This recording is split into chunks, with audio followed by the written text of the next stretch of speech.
سلام مرحبا حجي دما ستيل إذن إيفوتوني إذن objective pronouns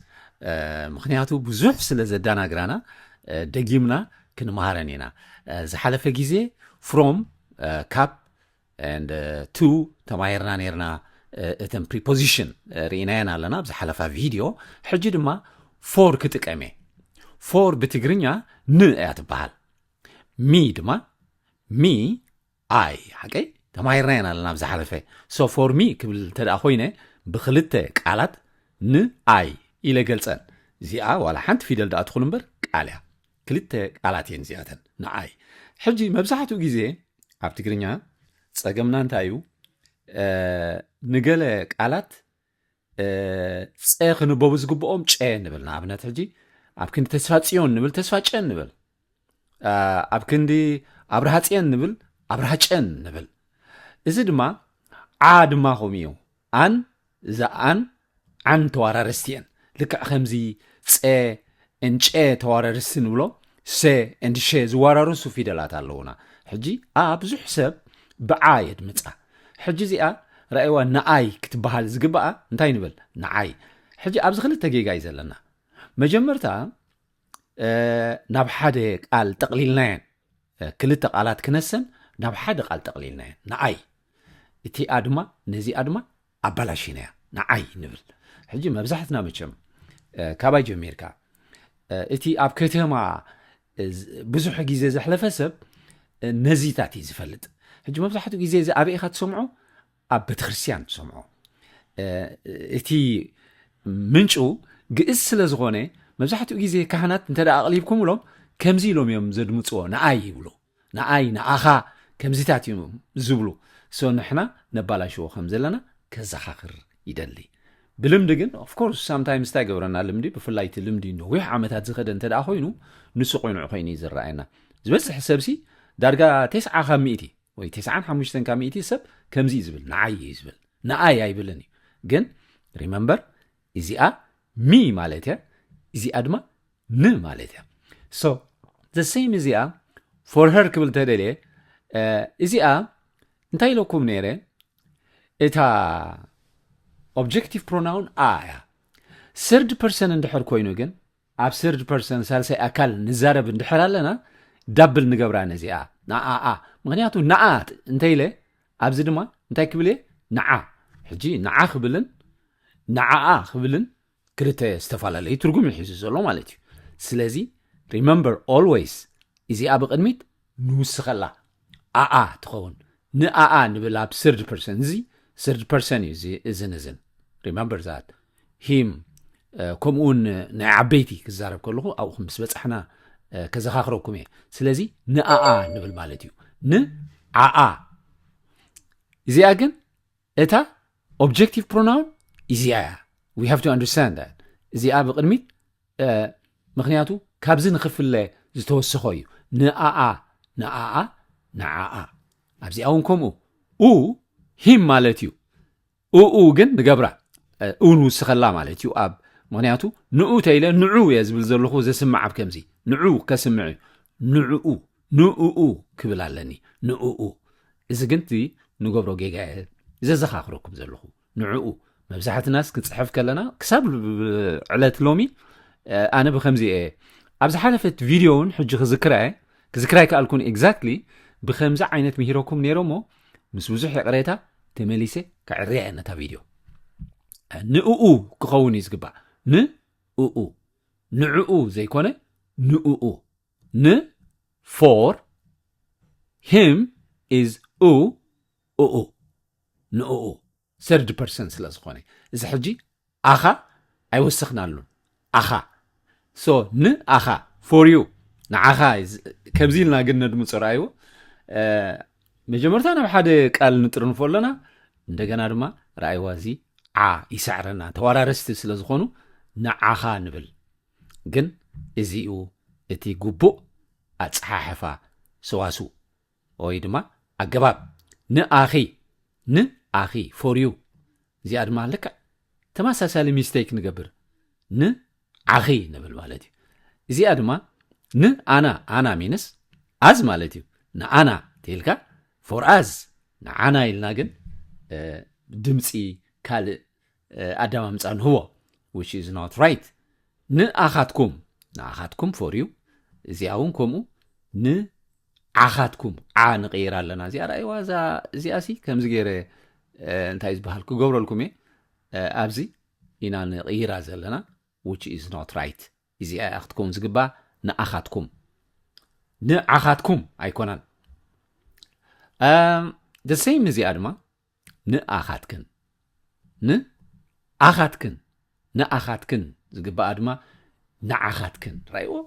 ናብ ሓደ ቃል ኣምፂናስ እንደገና ድማ ፊደል ንቕይር ኣለና which is not right for you ንኣኹም እዙን ሰርድ ፐርሰን እዩ ሳልሳይ ኣካል እዩ ንዓቢ ሰብኣይ ዝዛረብ ዘለኹ እዚኣ ድማ ንኣኹም ንዓኹም ንቕይር ኣለና ግን ታኽትከውን ነይርዋ ንኣኹም ስራእይዎ እዚ ሲ ክልተ ቃላት ክኾኑ ዝግብኦም ናብ ሓደ ቃል ነምፅኦም እንደገና ድማ ነቲ ዝነበረ ኢልና ነምፅኦ ኣለና ጌጋ እዚኣ ኤስኤም ማለት እንታይ ማለት እዩ ሲኒየር ሜል ማለት እዩ ሲኒየር ማን ኦር ሲኒየር ሜል ንዓቢ ሰብኣይ ኢና እዚ ንኣኹም ንብል ንብዙሓት ኣይኮናን ሕራይ ፎር ዩ ንኣኹም እቲ ንሕና ንገብሮ ጌጋ ግን እዚ ምዃኑ ከዘኻኽረኩም ይደሊ ፎር ዩ እዚ ድማ እዚኣ ድማ ሲኒየር ውማን ማለት እዩ ሲኒየር ውማን this is for senior woman ንኣኽን ዝግባእ እንታይ ንብሎ ንኣኽን ሲቲ ጌጋና እዚኣ ሲ ንቕይር ኣለና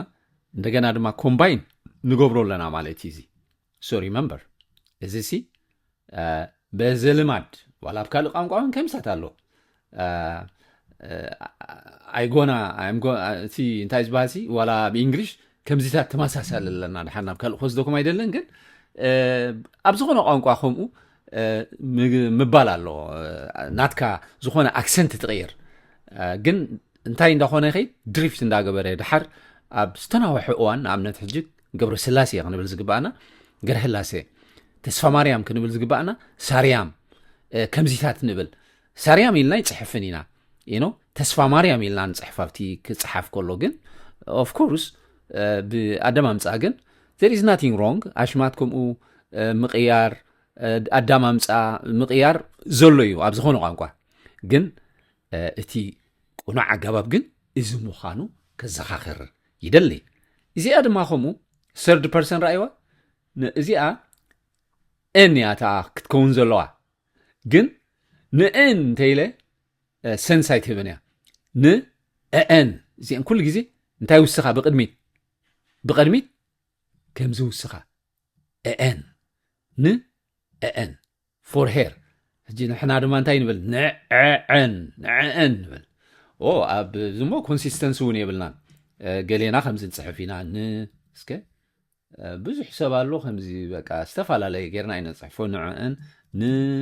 ንዓን ንገብሮ ገሌና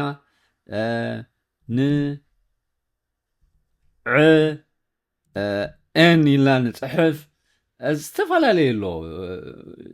ንዕን ሕጂ ራእይዎ እዚ ኮንሲስተንሲ ከመን የብሉን ምክንያቱ ኣብ ብጌጋ ዝወሰድካዮ ብጌጋ እዩ ዝውዳእ ብጌጋ ዝወሰድካዮ ብጌጋ እዩ ዝውዳእ ስለዚ እዚ ንገዛእ ርእሱ ባዕሉ ይነግረና እዩ ንእን ኢና ክንብል ዝግባአና ንዕን ኣይኮነን for her the same thing for him ንዓቢ ሰብኣይ ንኦኦም እዚኣ ብቕድሚ ተወሲኽና እስኪ እዚአን ጸላምቲ ገይረ ነዚአን ጸሊም ገይረ ነዚኣ ሶሪ ነዚአን ጸለምቲ ተገበርኮን ይሓይሽ መስለኒ ንሽዑ ነዚአን ጸለምቲ ገይረ እታ ትውስኽ ብቕድሚት ክገብረላ ቀይሕ እታ ትውስኽ እዚኣ ኢና ንውስኸላ ዘለና እታ ኦም ሂም ማለት እያ ሕራይ ኣብ ሰርድ ፐርሰን ግን እንታይ ኢለኩም ኣብ ሰርድ ፐርሰን ኦም ከምዚኣ ንቐይራ ንኦም ፎር ሂም ንዕኦም ድማቲ ንሕና ንገብሮ ጌጋ እዩ ኣብዚ እታ ተመሳሳሊት ቁርብ ነዚኣሲ እዚኣ ግን እንታይ ኢለኩም ንዕኦም ክንፅሕፍ ከለና ብዙሕ ኣሎ ንዕኦም ንዕኦም ጽሓፍተይካ ንዕኦም ዝጽሕፍ ኣሎ ከምዚ ጌርና ንጽሕፎ ሰባት ኣለና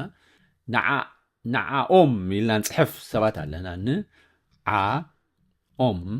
ከምዚ ኢልና ንጽሕፍ ኣለና ሲ ኮንሲስተንሲ የብላን ከማን እታ ዝቐረበት ሲ ኢዚኣ እታ ዝቐረበት ካብዚኣተን ካብዘን ጽሒፍናየን ዘለና ኢዚኣ ኣትሊስት እዚአን ሲ ክልቲአን ነዘን ኦኦ ዘለዋ ኦኦ ኢልና እንተኪእናየን ሓራይ እታ ዝቐረበት ሲ እዚአን እሞ ኮምፕሊትሊ ካብ ጽሓፋ ወፂና ኣለና ማለት እዩ ሓራይ ስለዚ ዘክርዎን ኦኦ ዘሎ ኦኦ ንገብሮ ኣለና ብጌጋ ማለት እዩ the same እዚኣ ድማ ነዚኣ ክውስኸላ ብቐድሚት third person ናይ ብዙሓት ማለት እዩ እዚ ድማ ንኣቶም ክትከውን ዘለዋ for them ንዓዓቶም ነዚአን ክልቲአን ዓዓ ንገብረና ኣለና እንደገና ድማ ነዛ ንጥርንፋ ኣለና ብሓንሳብ ምስኣቶም which is not right ክልተ ቃላት እየን for them ንዓዓቶም እቲ ጉጉይ ምዃኑ ምዝኽኻር የድልየና ሴም እዚ እዚኣ ሞ ከምዚ ክገብራ እንደን እዚአን ኮንሲስተንሲ ክህልወና እዚኣ ድማኒ ከምዚ ክገብራ እየን so remember ኣተን እዩ ዘም ማለት እዩ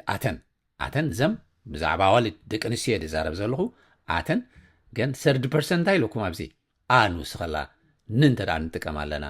ንኣኣተን ሓራይ ንኣኣተን for them ንዓዓተን ኢልና ድማ ንሕና ነድምፆ ማለት እዩ which is not right ስለዚ ካብ ሕጂ እንዳሃር ኣነ ንገዛእ ርእሰይ እንታይ ከምዚ እንዳምሃርኩ ከለኹ ሲ ኣብዚ ምክንያቱ እቲ ኣተዓባበይካ ፀልወካ እዩ መብዛሕትኡ ግዜ ትሒዝናዮ ዛዕበና እዚ እዩ እዚ ከምዚ ናይ ካህናት ናይ ቤተ ክርስቲያን ገለ ጌርና ኢና ንወስዶ ሓደ ግዜ ንገዛእ ርእሰይ ጌጋ ዝገብሮ ሲ ሰብ ዝሓተተኒ ነዚአን ቅድሚ ሕጂ ሓቲትን ኣሎ እዚአን ሲ ኣብ ቤተ ክርስቲያን እየ ዝያዳ ዝፈልጠን ገለ ኢለመሊሰሉ which is ተጋጊ ከም ዝነበርኩ ሕጂ ነብሰይ ክርም ይደሊ እዚ እቲ ቁኑዕ ኣባሃህላ እዩ እዚ ግን እቲ በዘልማድ ነድምፆ እንታይ ለኩም ኣብ ክንዲ ተስፋጭን ኣብ ክንዲ ማይ ጻዕዳ ከምሲታት ንብል ሰንሸን ከምኡ ይወራረስ ስም ክንብል ዝግባአና ሽም ንብል ሰዊት ክንብል ዝግባአና ሸዊት ንብል ከምዚታት እዩ ብዙሕ ነተሓናፍጾሞ እቲ ጌጋ ድማ ተዘይተኣሪሙ ብጋንኡ እንዳቐጸለ ይኸይድ ሽዑ እቲ ጌጋ ቁኑዕ ኮይኑ ይስማዓካ እቲ ቁኑዕ ድማ ጌጋ ኮይኑ ይረኣየካ